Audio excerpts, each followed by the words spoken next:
Welcome to Spoil Your Appetite. I'm Tristan. Man, what a week it has been, honestly.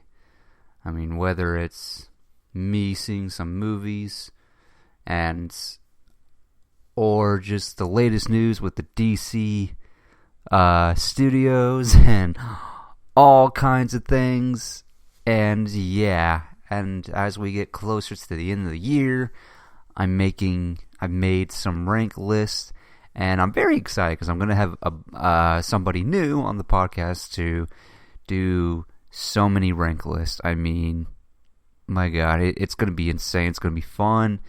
And yeah, I still have like 3 movies I want to see before the end of the year, and because you just never know if, what you have left to see will be on a top 10.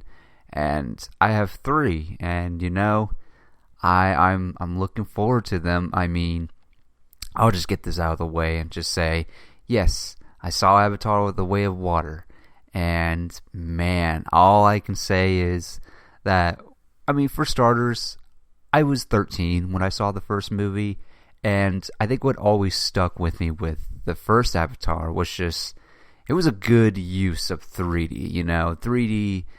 I mean, there was always that gimmick of things flying at you and all this stuff, like really obvious shots where, they would shoot something, they would film something, and then just, convert it to, this is like a 3D moment or whatever, had one of those moments. But for Avatar, not so much. I like how, because of how well built out and well designed, and wasn't trying to be gimmicky at all. Like, it just ran like any other movie. It didn't have these moments where, sure, things were flying at you, but it wasn't like intentional. It's not like, oh, the audience is really gonna like this or whatever.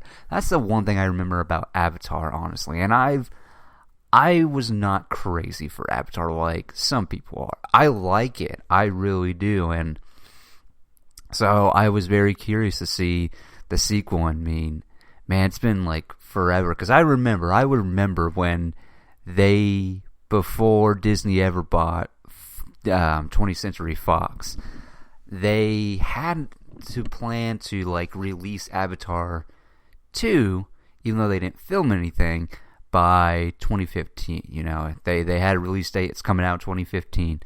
Then it got pushed, and then it got pushed, and then it got pushed. And then finally, 2017, 2018, they filmed 2 and 3 back to back, which is interesting. I mean, this was still when Fox greenlit the filming before they were straight out bought by Disney and whatnot. And yeah, it's been one hell of a road to get to where we are now. I mean, And so I was always curious about to see Avatar 2. I mean, I'm not one of these film fans that is just like, poo-pooing on it, because I actually liked the first movie or whatever, I mean, I understand as a society, we always like to crap on whatever's popular or whatever, because it doesn't really jive with us. And for me, I always liked Avatar. And, but again, I wasn't like a big fan of the first one. I enjoyed it, and so I was very curious to go into this movie. I mean, God, it's been 13 years, and all I can say is, when I first went in, I noticed that it was pretty packed. I mean, I was not expecting it to be packed, because I am curious to see how much money this makes at the box office. I mean, and it's just out of curiosity. I mean, there was a point where, as the trailers were running, I had someone sit next to me, and I really wanted to ask them, so what made you want to see Avatar 2? Like, I'm always curious to people that because I know, as far as like the online movie fan community or whatever, I mean, we're good people. We know why we're going to see it, but it's always fascinating to ask someone who doesn't, say, goes to the movies as much as, say, I do. I will see almost anything as long as, the trailer really gets me hooked in. And Yeah, I mean, whereas with the average person wants to go see something like a big spectacle, like a Marvel movie or anything like that, you know? I mean, time is precious, you know, and if your time isn't, like, invested into, like, being into, like, heavily being into movies, I mean, some people are just, you know, they're not picky when it comes to movies. They just want to have a good time, have a good experience, and that's it. And so, maybe that's it. I mean, maybe it's because of the fact that they liked the first one so much, they were just like, oh, we're getting another one? I'll go see it. And yeah, I mean, if that's the case, awesome. But, you know, I'm always curious about what the average audience member goes and sees a movie for. I mean, I can kind of guess why the average person would want to go see something like a Marvel movie, you know, because it's a Marvel movie. Like 9 times out of 10, they're gonna enjoy it, you know, even if they're not all caught up or whatever, or not like based in knowledge of this stuff as, you know, say us comic book fans are. But yeah, Avatar 2, all I can say is really, I can't remember the last time I was in such awe and wonder watching this movie. Like, I can't remember the last movie that gave me that same effect. I mean, it's so pretty to look at. And I watched this in non-3D, and man, there are certain shots, at times, mostly, that I'm just like, especially when we get close-ups, I'm like, are we sure this isn't practical effects? Because, man, it looks so fucking real. I mean, it's crazy. It's crazy to think about, honestly. I mean, as far as a technical aspect, man, this movie is just, it's insane. It's insane how much, like, it's insane how most of this movie, like, is all CGI. It's crazy to think about. I mean, CGI, every movie has CGI, whether you notice it or not. But when CGI is, especially in live action, when this is put up in the forefront, I mean, goddamn, kudos to the team at Weta for doing the VFX. I mean, they did one fucking hell of a job. And, you know, what's great is the fact that, you know, I've always said VFX is a tool. Like, it should be used as a tool, you know. If you gotta go overboard, fine, go overboard. But as long as you know that the VFX should be used, like, I don't know. I think you should use it for purpose, you know. I mean, well, then again, like I just said, you know, everything has VFX in it. Sometimes, and I don't like to comment on bad CGI or VFX unless it really annoys the shit out of me. Like, I can let go of VFX stuff or whatever, even if it's for, like, a moment or whatever. Because that's the thing with us movie fans. We always pick at these moments in movies that have, like, bad VFX shots. And it's like, you know, that's, you know, hey, you know, if, you know, that's your thing, that's your thing. I mean, for me, I'm just like, I don't really care if it's bad VFX. I'm just more invested in, like, characters and stuff like that. But then again, like I said, if it really stands out, then yeah, I will just be like, that is, like, terrible CGI. And most of the time, when you're watching something that has CGI that's bad or what, it's not through the whole movie, you know. Like Thor Love and Thunder, there's that one shot of Heimdall's kid, his head is floating, and yeah, it's a bad VFX. I can admit that's bad, but at the same time, I'm just kind of like, I just kind of am like, it doesn't really compromise, that moment doesn't compromise the whole movie. I mean, Thor Love and Thunder has its own issues, but anyways, Avatar, The Way of Water, I mean, on a technical level, it's incredible. I mean, it's really fucking incredible, and it's amazing how much we can advance in technology, honestly, and it's incredible. Plot-wise, you know, again, very simple, very easy to follow along. I mean, Jake Sully has a family now, and he's a dad, and that whole family dynamic, I really felt that this was a family. And, you know, this movie is 3 hours long, and I did not feel that because of that awe and wonder. as I'm watching this movie. It's just like, it's so fucking crazy to think about that this is all CGI. Like, I mean, it's incredible. I mean, I really enjoyed it. Yeah, it's not going to be my top 10 of the year. I'll just go ahead, spoil that for your appetite. I just thought it's still a great movie. I really thought it was really good. I mean, I'm looking forward to seeing if we get a third movie, because I'm like, yeah, I am curious about it. There is one thing I didn't like, and it's towards the end, and it's a character, a certain character makes a choice at the end, and I'm just like, I don't really know if I buy that, given what we've seen throughout this whole movie and getting to know this character and where he comes in or whatever, you know. I just didn't understand, like, he wasn't obligated to do that, you know, and it just kind of didn't make any sense to me. But anyways, but it doesn't compromise the movie. But at the end of the day, like I said, I really enjoyed Avatar and The Way of Water. So yeah, that's all I gotta say about Avatar. I won't go too much into it because it literally just came out, and you know, unless I'm, you know, I know I can spoil things on here, but at the same time, I'm like, is there really anything to spoil? I mean, there is one thing to spoil, but at the same time, I'm just like, you know what? You know, it's just one movie I won't spoil, I guess, on here. But yeah, in any event, let's just get into the topics. I mean, we got a few things, and really one giant thing we gotta talk about, which, yeah.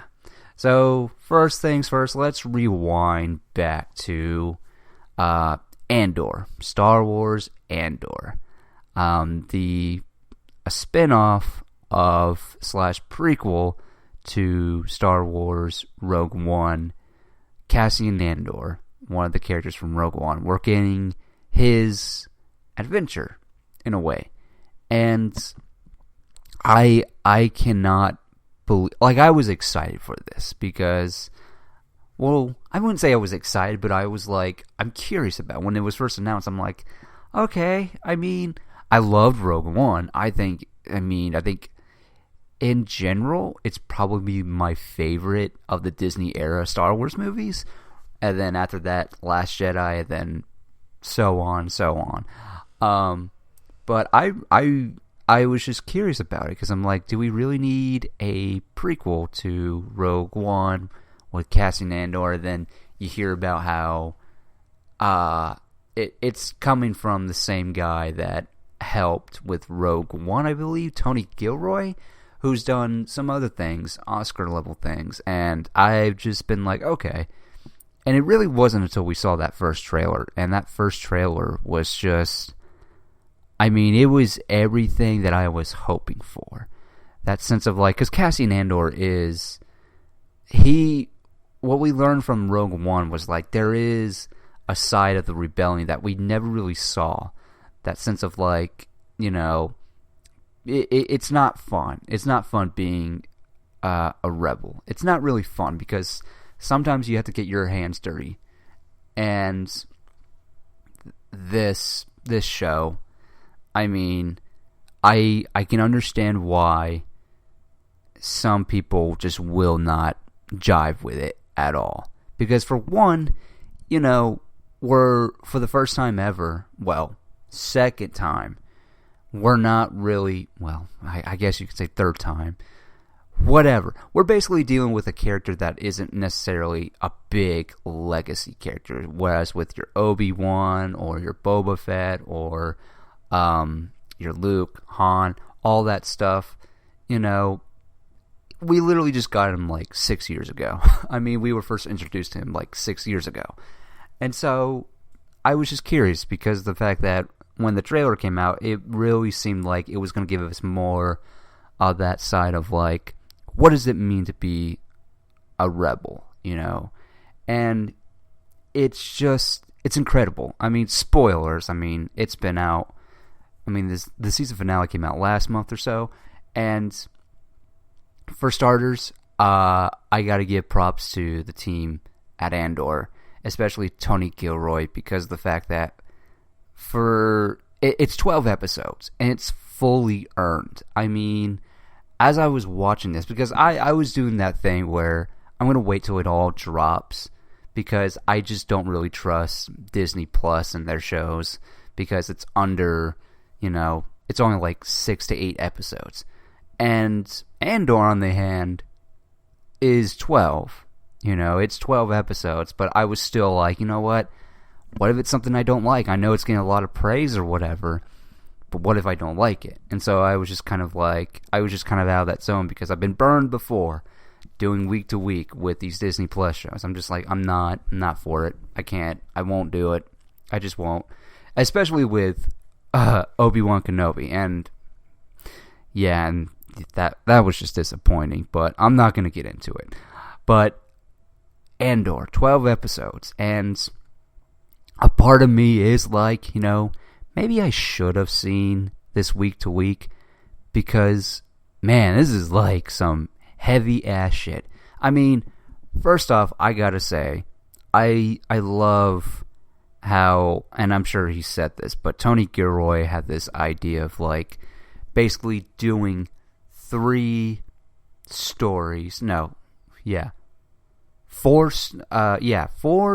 stories, 4 arcs basically within 3 episodes. And that format worked so damn well. I mean, him and the writing team was just like, it was very great. Like, it was perfect the way they did it. Like, the first 3 episodes are about this. The next one is about, we're going to rob. But it all leads to something. It just builds up Cassian Andor's adventure and just his character, and eventually about how he will. We're getting to that moment where, yeah, this is why he starts to be a rebel. Whereas before, he was just trying to get by, make some money, try to find his sister, which I love how we just kind of, towards the end, we're just like, yeah, his sister doesn't really, he's basically told, your sister is gone. I mean, you should not dwell on it anymore. You know that she's gone. And it's like, yeah, sucks. But at the same time, it's like, we could have done more with that, but it's just a minor thing anyways. But the journey of this show was just fucking wild. And first, I mean, this is like new for Star Wars. I mean, because I think when you ask somebody who's not like heavily invested into the lore and all this stuff, if you were to ask them, I think the average Star Wars fan likes the big giant spectacle of it all, likes the lightsabers, the space battles. It's a sci-fi adventure, essentially. And I think, the average person that watches Andor is going to be really bored, because it's just, as you've seen, if you've seen Andor, there's a lot of fucking dialogue. There's a lot of dialogue, and it's just, and there's nothing wrong with that if that's not your cup of tea.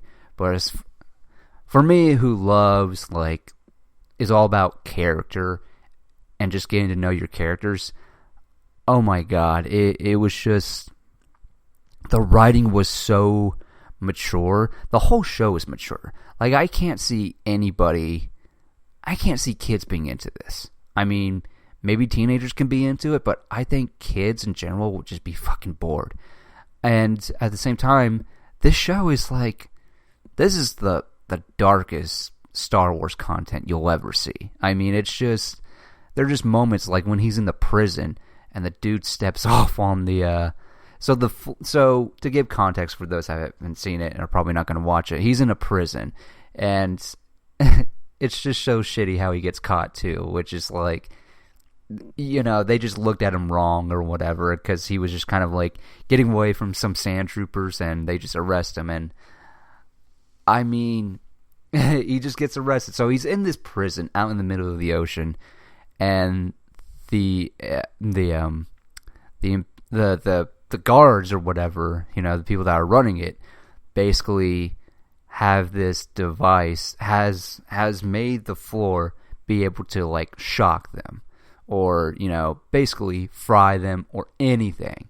The floor is lava, basically. I mean, if they flip on that switch.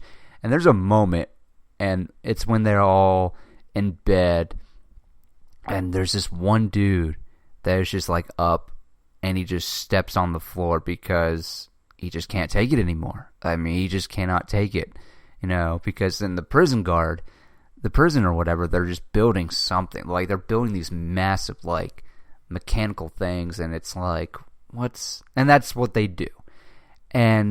But yeah, something like that. Someone just, like, you don't see him, like, but you hear the body flop on the floor, and just, it's fucking dark. Like, this show is so fucking dreary and dark, and it was a nice, fresh breath of air. Like, it was like, I thought it was done so fucking well. I mean, you saw shades of, like, I mean, he's not a rebellion yet, but he is working his way up.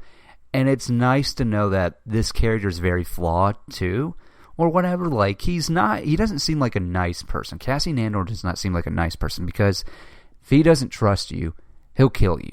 I mean, if you have bad intention, he'll just straight up murder you just like that. And it's crazy. It is fucking wild. I mean, I just love that there's shades of, like, colors to these characters. I mean, everybody has their own thing. And, here's where I feel Tony Gilroy does it better than, say, George Lucas did in the prequels. The politics. It was just interesting. I mean, this is like after Emperor Palpatine takes over. But it was cool to see Mon Mothma's side of things, of, the people not trusting her, but she's like, she's playing the role up because she doesn't want to be caught, and not anyone to bat an eye at her, and all this stuff. And then seeing how the Empire works in terms of, like, crimes and, getting rebels, and then it's just interesting how they show both sides. And then there's Luthen, played by Skarsgård. I'm forgetting his name, but it's a Skarsgård. And Luthen is a very fascinating character, and my God, it's just, he basically sums it up. He's trying to get this rebellion going, and he's gonna have to start some shit. And the fact that that's his goal is fucking wild to me. It's just like, I think it's just like, you're right.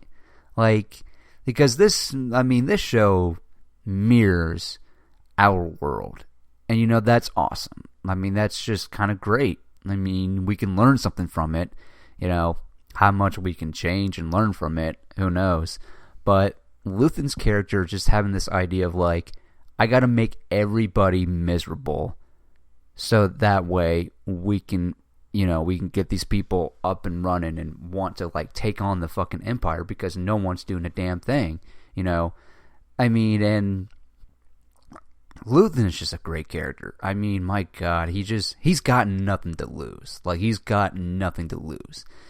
I mean, this whole show is just incredible. If you've been wanting something new from Star Wars, this is definitely it. I mean, it's just incredible. The acting's great. The dialogue, especially if you love dialogue scenes, like, and you will get your action spectacle, and it's really great. And this is basically Star Wars for adults, because it deals with, like, heavy shit. Like, it really deals with heavy shit. And my God, I cannot wait to see season 2, which Tony Gilroy has said, for each 3 episodes, they're going to do that same 3 episode kind of format again for, I guess, 12 episodes. Each 3 episodes is a year that leads up to Rogue One, and I'm just here for it. I mean, so it's basically the series finale, and I cannot wait. It sucks we have to wait so long, because now I understand why, for us fans, it hurts to know that we probably won't get it until 2024 or 2025, it fucking hurts because, god damn, that was some Star Wars content that I could have used. I definitely needed that because again, coming off of something like as disappointing as Obi-Wan Kenobi and the Book of Boba Fett, I mean, it's just been it's been disappointing, and and we're not getting anything with the movies anytime soon, obviously, because it's just like, who knows what's going on in the movies. But as far as TV shows, it's like, yeah, Mandalorian is the only good thing, but then Andor came along, and it was just like, well, shit, now I have a conundrum. Do I like Andor more than Mandalorian, or like, what do I like more? And I just can't decide, but I think I'm going to have to roll with Andor just because of the fact that it's the characters. It's those characters that, and it's specifically how they were written. And I couldn't be more happy for Tony Gilroy. I mean, my God, he really, at times I'm just like, I am surprised this was approved because this is so fucking dark. And from what we learned online, the reports of Rogue One with the reshoots and everything was that it was too dark. And it was just like, yeah, and this is way fucking dark. Like, this is so much darker, and maybe that's because of the fact that you got someone like, well, you had someone like Bob Chapek approve something this mature or whatever, and the fact that, yeah, like Kathleen Kennedy, the fact that she allowed this to happen blows my fucking mind. I mean, it's just like, but like, I just would love to know why they approved this. I mean, maybe because it was of the way that Tony Gilroy pitched it. But I'm surprised that as they kept going, Kathleen Kennedy didn't like stop him. It is what it seemed like. She really like trusted him to do what he was doing and didn't really have any creative differences or whatever. I mean, my God, I'm fucking shocked at that, honestly. That's the biggest shock ever. I mean, I think that's like, I mean, other than Mandalorian, her approving Andor, I mean, specifically those scripts, just blows my mind. I'm just like, really? This is okay. That's interesting. That is very interesting. But yeah, Andor, oh my God. And the post-credit scene, tying back to the prison. What were they building? They were basically building parts to what I believe holds the Death Star together. And it's like, that's a nice little tie-in, because Tony Gilroy said that there's not going to be any fan service in here. And I'm glad he stuck to his gun. And I'm sure they were just like, okay, we'll put in one thing. I mean, they didn't have to put in that post-credits scene. They really didn't have to put in that post-credits scene. But the fact that I'm sure Tony Gilroy was like, you know what? To him, it might not feel like fan service, but I mean, it was fan service. But it was fan service that was well earned, honestly. Like, it was more of a callback to that one episode. And my God. And the fact that Tony Gilroy said, yeah, Andor will never know that he was partially responsible for helping build the Death Star or whatever. Fucking cool, man. Like, that's a nice little fucking callback and tie-in. I love that a lot. But yeah, Andor, I mean, my God, it really lived up to what I was hoping it would be. So, moving on, let's talk about that HBO Last of Us trailer. Now, for those that don't know, Last of Us is kind of weird with me, because I don't know why. I respect the fuck out of the first game, but for me, when I finished it, I just never really clicked with it. And maybe it's because of that ending where it's a very real moment. I have to admit, it's a very real moment, honestly. But I don't know why, but it wasn't until part 2 that I was like, oh my God, I love this. Yes, I'm one of those people that loved part 2, so much so I loved it more than the first game. I don't know why. I just love the ballsiness that game took it. Granted, it's kind of fucked up. They kill Joel within the first act of that game, and it's kind of like I could have used a build up to that because I think what it would have been interesting is if then again you would have to rewrite the whole thing, is that maybe you start with Ellie and then you switch over to this other character. And you know, I don't know. I just, it is kind of, I can admit that playing Joel's killer, seeing her side of it, very ballsy move, but at the same time, it's kind of like, it's very off-putting. But I really appreciated that, because I liked seeing the different perspectives. You know, Joel killing Abby's dad, who was the main scientist, or was the person that was going to operate on Ellie when she was a girl.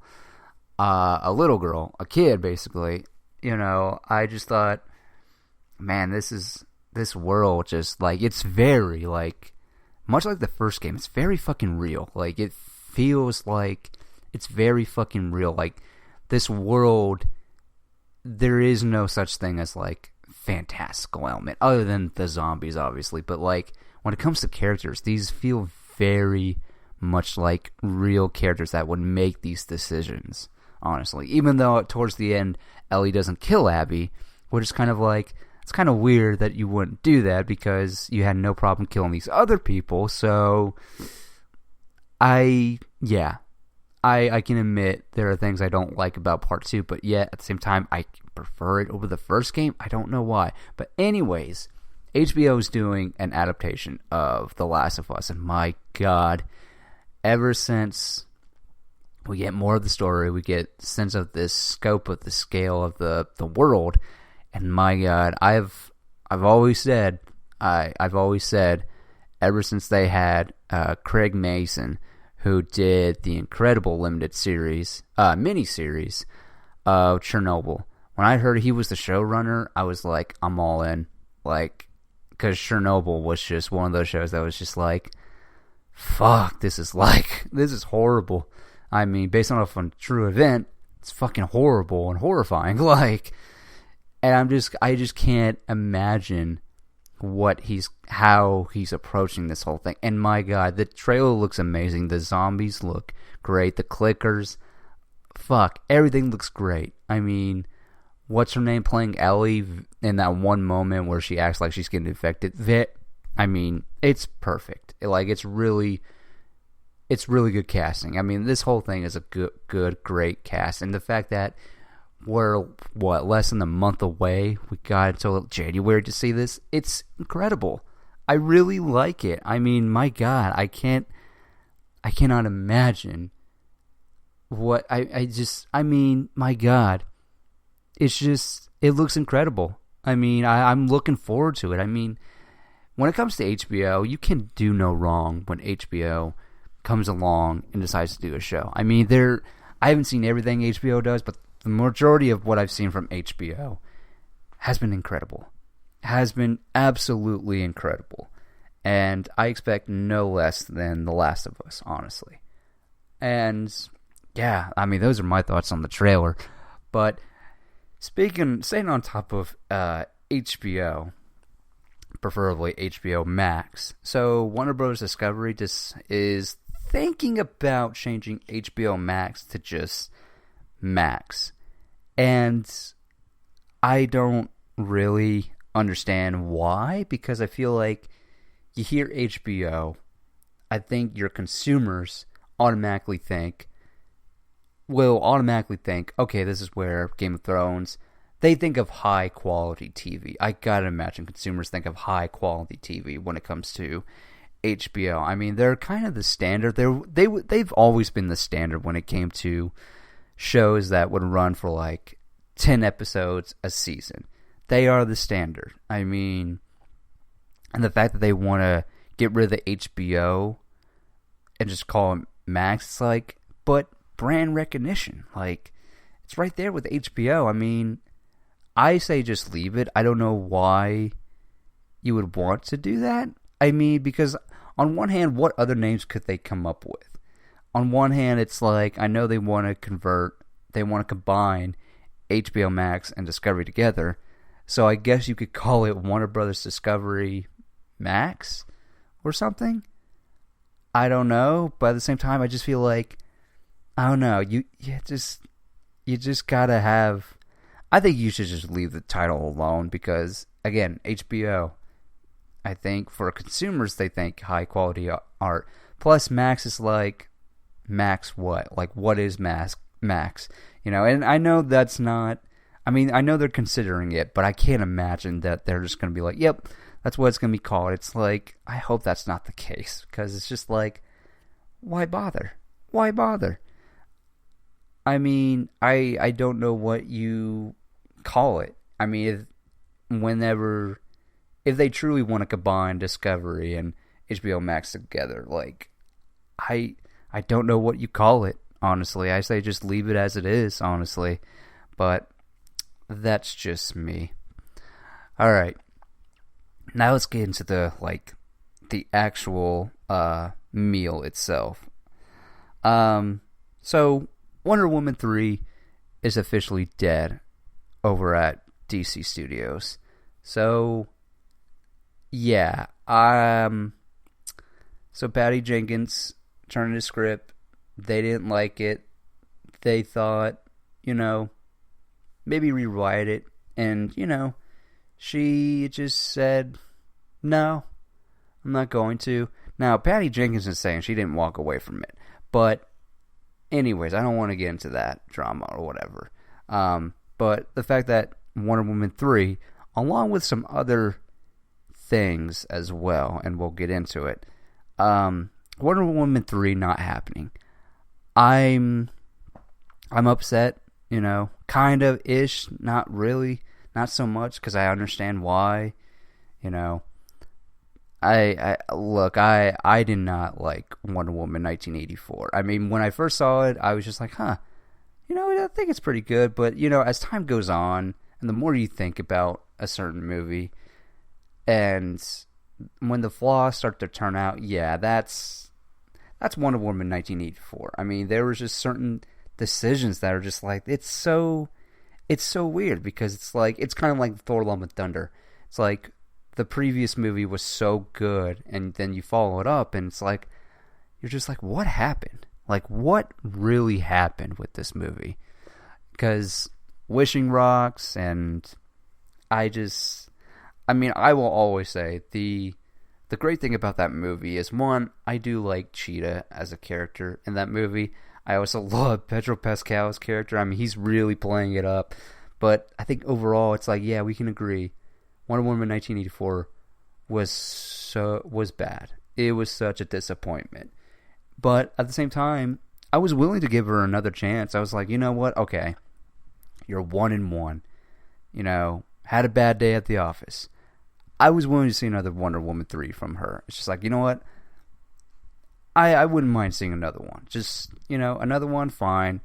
That's all right. Because, I mean, hey, I still enjoy the first movie, no matter what. And I was literally wanting to give her the benefit of the doubt. And the fact that it's not happening, I get it. And, ever since James Gunn and Peter Safran came in, they're not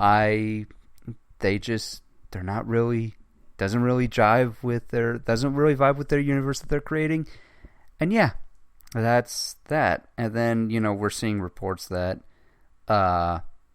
Jason Momoa, speculation more than anything, is that Momoa might be no longer playing Aquaman, will be playing Lobo. And it's like, okay, I'm one of those people that's like, I'm going to have to wait and see what happens because I don't really know what to think.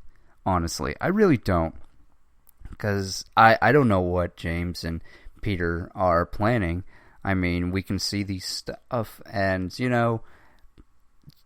and that whole thing with Wonder Woman 3 being done, there's all this other stuff, and James Gunn just came out and said, some of it's true, some of it's not true, some of it is half true, some of it we still haven't decided on it. And it's like, yeah, I'm just going to wait and see what happens. And sure enough, we waited and saw what happened with Henry Cavill as Superman.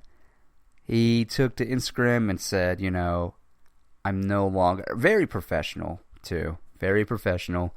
Just kind of being like, it sucks, but you know what? Superman lives on. His morals and everything still exists. I'm happy to pass it along. I wish him the best and all that stuff. And, for me, he will always be my favorite Superman, with Man of Steel specifically. I mean, I love that movie. I mean, even now, when I rewatched it last year, and, before that, I haven't seen it in a long time. And, my God, I still love that fucking movie. And he's great as Superman. And, him not being Superman anymore, it totally sucks. But at the same time, I'm not too devastated by it. Because of the fact that, one, because I keep in the loop when it comes to these things. I really blame... I mean, James Gunn should not be getting the blame for this, nor should Peter Safran, because, James Gunn, his top priority is Superman. And the fact that he is writing a script for a Superman movie, not an origin story, but basically a younger Superman during the he's a young man and living in Metropolis at the Daily Planet, all this stuff. It's great. And no more Henry Cavill. I mean, again, I'm not devastated by it. I mean, a lot of people are like, why even bother having that post-credit scene if you're not going to have it? And James Gunn, and I'm sure people are not going to listen or probably won't know this, but the fact that James Gunn even said it. He was just like, this was before I ever came into the picture, before I was ever hired at DC Studios. So, but at the same time, I think I blame, honestly, if anyone's to blame, I blame the old management at Warner Brothers. Before Discovery took over, I blame those people because of the fact that, they didn't live up to the potential. They didn't, bite the bullet and just gave Henry Cavill another Superman movie. Because, it does feel like... Because what have we seen after Justice League? I'm talking Joss Whedon's Justice League. What's happened after that? I mean, we got these solo movies, and then we just got movies that were set in the DC, EU, or whatever. And then some that weren't. And, and it's looking like now, cut to now, James Gunn, it really seems like, I think they're rebooting this whole thing. They're starting clean, start fresh, and I just love that James Gunn and Peter Safran are not going to try and do this bullshit of like, let's slap on some Band-Aids and course correct this thing. It's like, why bother? Because... I could care less about shared universes or whatever these days. I just want a good movie. That's all I want. That's all I care for. That's all I care for. I don't care where it's leading. I don't care where the universe is going. It's like, I just want a good movie. I don't need to speculate of what's coming or what's gonna happen. It's like, I'm kind of just like, I don't really care. I just want a good movie. But if we're gonna talk the shared cinematic universe when it comes to DC, it's like, what have they been doing? They're not really building towards anything. Sure, they have made movies that I've liked, but as far as an overall story, it's like, they're not really building towards anything, and it's like, or at least building towards things that doesn't feel earned. Like, for example, this is the same, that old management wanted to build up to a Crisis movie, and I'm just like, but you haven't really earned it. And that's the thing too. It's just like, if you didn't like it, if you didn't like Zack Snyder's iteration of the DC EU, why not restart it? Now I know The Flash was supposed to do that, but at the same time, it's like they would have. if Ezra Miller wasn't such a, hasn't been doing what he's been doing and he stayed around, I don't think it would have mattered. Like, I don't think it would have mattered, because I think if you just look at the reception of, what Zach's iteration is, I mean, it's always been divisive, While I may like his iteration, there are things I don't like, but I think overall I can say I like his iteration of the DC characters that he's done. But it's been divisive, it's very been divisive, and it's like, if y'all wanted to push aside, want to get rid of Zack Snyder and didn't want to use him anymore, then why not just say, you know what, let's start over. But instead they wanted to wait till Flash came out and fix everything, and then they could course correct. But I don't think it would have mattered. They should have started a clean slate a long time ago. Regardless of the Flash, you don't need it to make sense, honestly. You have no right to make it make sense or whatever. Like, just bite the bullet and restart. And I'm glad James Gunn is doing this, even if it means I have to lose Henry Cavill. But at the same time, it's like, because of that old management not giving Henry Cavill anything as Superman, it's really, that's why I've always said, if you go back to some episodes on me talking about the possibility that the rumor is that Henry Cavill was coming back as Superman, I've always said I'll believe it when I see it. I mean, it's exciting, but at the same time, I'm like, I don't care. Like, I'll see it when I believe it. And, it was great seeing Henry Cavill back as Superman in that Black Adam cameo. But at the same time, it is like, it's because of the old management that I'm just like, I'm not really upset about it. And plus, it took until the new management that gave that, let Black Adam have that Henry Cavill Superman cameo. And yeah, it sucks that it's now not going to go anywhere, but at the same time, let's be really honest.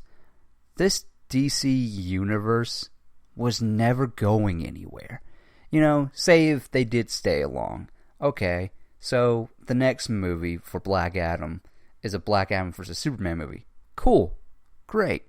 I personally wouldn't mind seeing that, but at the same time, given Black Adam, I'm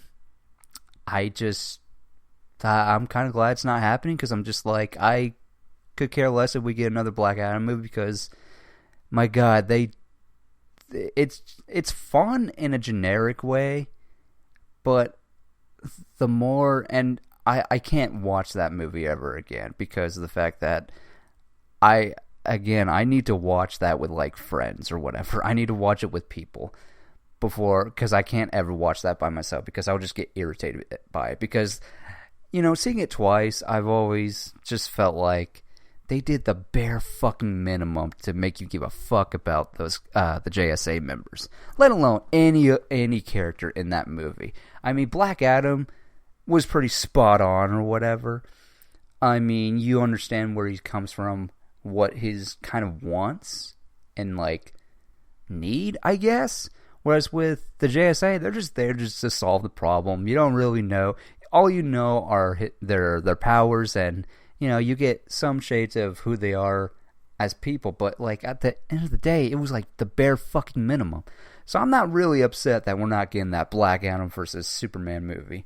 I'm not really upset, because it's like, who cares? I mean, but yeah, it sucks because, again, I blame the old management just for never giving us another Superman movie. It's like, okay, it's one thing to not give Zack Snyder something or whatever. Now, just want to get rid of him, fine, whatever.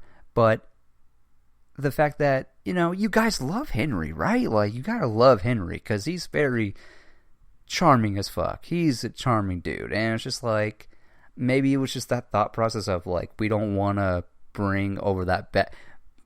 And yet, here we are with Aquaman. And then you guys still did Wonder Woman 2, 1984, and now you're having The Lost Kingdom. It's like, so you like some things or whatever. Sure, Superman probably didn't make the money that you guys wanted, but at the same time, it's like, but I think even the people that didn't like, Man of Steel and Batman v Superman or Justice League can admit Henry Cavill always had the potential in their eyes to be a good Superman with the right direction. And the fact that they never gave us that is just a damn shame. And again, because of that, I never cared if he didn't come back or not. Yes, I was excited when he announced on his Instagram that he's back. I was excited. But then but hearing this news now, it's just like, it really fucking sucks. But at the same time, I'm not too devastated by it because of that. And yeah, it literally looks like seems like they're hard rebooting this, which is good.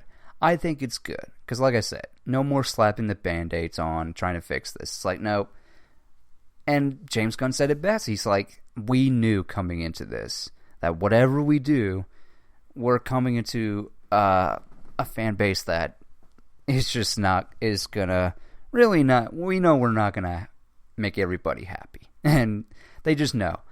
But I'm glad that they're like saying, you know what, we need to do it. We need to bite the bullet and just start over, because clearly this old like DCEU isn't working and wasn't going anywhere, and it just can't be fixed. Let's just start over. And you know what? As a creative, I probably would have done the same, honestly. If I really thought about it. If I was a creative, I would have done the same. Because it is like, well, why, if I'm given the keys to a newly formed DC Studios and I can do anything that I want, why would I want to keep playing with that someone else's iteration of the characters and universe when I can do my own thing?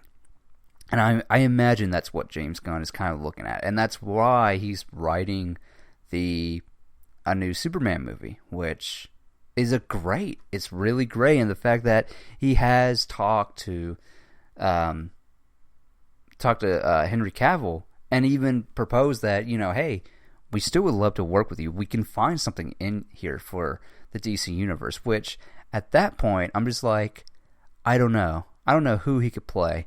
But at the same time, much like the Jason Momoa as Lobo, I feel like that would be kind of distracting. For me as a fan, knowing that he just played Aquaman for three movies and a cameo or whatever. It's going to be very distracting.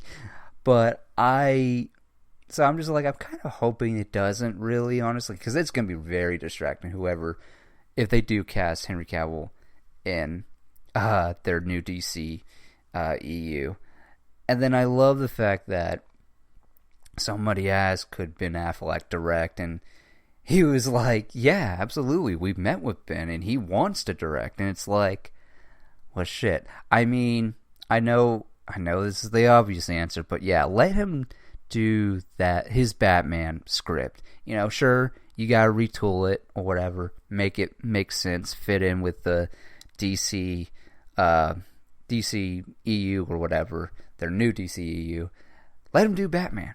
I mean, for those that don't know and have always just seen him as Batman or whatever, Ben Affleck's a goddamn good actor. Well, good actor, yes, but he's a really goddamn good director. I mean, stuff like The Town, Argo, I mean, dude, I would love to see a Ben Affleck directed Batman movie. I mean, because he loves Batman. Who doesn't love Batman? And yeah, I'm very curious about that as well. It's like, okay, not only, and James Gunn has recently said, yeah, Batman is also a top priority. And it's like, oh, yes. I'm like, finally. I mean, who knows what this new DC EU is going to look like? But I love the notion. Like, for me personally, as a fan, I would love for them to keep that idea of Batman's been doing it. Like, he's been doing it for, like, he's in his prime, basically. Whereas with, I guess you would say Ben Affleck's Batman is like, as they described it, he's like a veteran. He's been doing it for 20 years or whatever. And so I would like to keep that idea, but more so in Batman's prime. You get somebody in their early 30s and say they've been doing it for, I don't know, 10 years or so. Like, and a Batman that can take on villains like Clayface or Mr. Bloom, you know. I I would just love to see a Batman that can take on the fantastical. I mean, because you know, that's kind of my as much as I loved the Batman, as much as I loved it, I am in that same consensus of like, okay, as great as it is, it's like, you know, I am ready. We just saw Batman fight aliens, basically. And, yeah, I'm ready to see more of that, more so than the, the psychological of Batman, honestly. That's just me. I mean, I'll gladly take both, honestly. I will gladly take both, but my preference is, yeah, I'm ready to see Batman whoop some alien ass or something, you know? So I'm just very curious. I mean, I am just, again, I'm going to wait and see what happens because I've always, to me, my mindset is always like, these DC characters will live on and on and on. Everybody will have their favorite Batman and Superman, all kinds of things. You know, the characters outlive actors. It will always be that, you know, actors are there to serve the character, not the other way around. So I'm just like, if it's for the better of the character and their shared cinematic universe, all right, cool. I just hope it's good. I mean, that's all I can say. It's like, as long as it's a good movie, I'll be happy. And so I'm hopeful. I'm optimistic about it. So yeah, I mean, it sucks. It really does. And, you know, it's just funny how people's reaction online are just like, acting as if his career is over. Like, Henry Cavill will be just fine. He will be just fine, honestly. I think we're overreacting a little bit, and I understand it's coming from passion. But at the end of the day, I'm just, you know, I'm grateful. I will always have Man of Steel, you know. I will always have that movie. Always cherish it, because to me, that's my favorite Superman movie, and he's my favorite Superman. And, you know, I look forward to see who comes in. I'm hoping, like with any of these comic book castings, I hope it's someone that I don't recognize at all. I don't know, or just do a straight up unknown, honestly. But yeah, I'm looking forward to it. And, you know, as a DC fan, when it comes to the shared cinematic universe, I think for us DC fans, you know, we want it to be good. We want it to be like compete with Marvel. I mean, competition is good, and certainly DC has been very like hit and miss, at least for me lately. I mean, it's just they've had more wins lately than losses, but at the same time, as far as their cohesive shared universe, it's like, yeah, it's time to like officially reset everything, honestly. It's just time. So, but yeah, that's all I have for this episode. I'm just look forward to it's probably going to be the next episode, honestly. The next episode where I have my buddy James come on and we just rank. We have so many lists to rank, and yeah, look forward to that. But that's it for me for this week. I'm Tristan, and you've just been spoiled.